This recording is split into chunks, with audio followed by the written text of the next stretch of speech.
చంద్రబాబు నాయుడు గారు తానిచ్చిన అబద్ధపు హామీలు అందరూ మరిచిపోయి ఉంటారు అనుకుంటుంటే అలా మరిచిపోకుండా రాష్ట్రంలో ఉన్న 5 కోట్ల మంది ప్రజలకు లేదా 1,20,00,000 కుటుంబాలకు గుర్తు చేసి అలాగే ఎంత బాకీ పడ్డాడో లాస్ట్ ఇయర్ ఆయన గత సంవత్సరంగా అది కూడా వాళ్ళ లెక్కలు వేసుకోవడానికి కూడా ఒక ఫార్మాట్ దాంట్లో పట్టి పెట్టి ఒక క్యాంపెయిన్ ప్రారంభమైంది. ఆల్రెడీ మన అధ్యక్షులు మన ప్రియతమ నాయకుడు జగన్మోహన్ రెడ్డి గారు ప్రారంభించారు, మీరు చూశారు కూడా. అందులో భాగంగా ఉమ్మడి అనంతపురం జిల్లాలో కూడా ఈరోజు అది లాంచ్ చేస్తున్నాం. ఆ కార్యక్రమం కూడా ఇక్కడ ఉంది. అదొక మంచి సందర్భం. సో ఈ సందర్భంగా ఇక్కడ మీరందరూ వచ్చారు. ఏం మాట్లాడాలంటే నిజంగా అర్థం కావడం లేదు.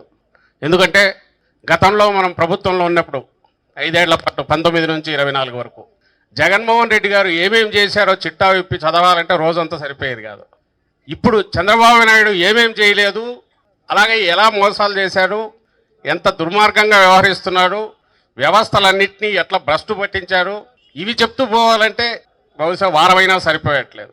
జగన్మోహన్ రెడ్డి గారు 10 ఏళ్ళు 15 ఏళ్ళు ముందుకు తీసుకెళ్తే 5 ఏళ్లలో ఒకేసారి 15 ఏళ్ళు వెనక్కు సంవత్సరంలోనే తీసుకెళ్ళగలిగిన ఘనత చంద్రబాబు నాయుడు సాధించినాడు.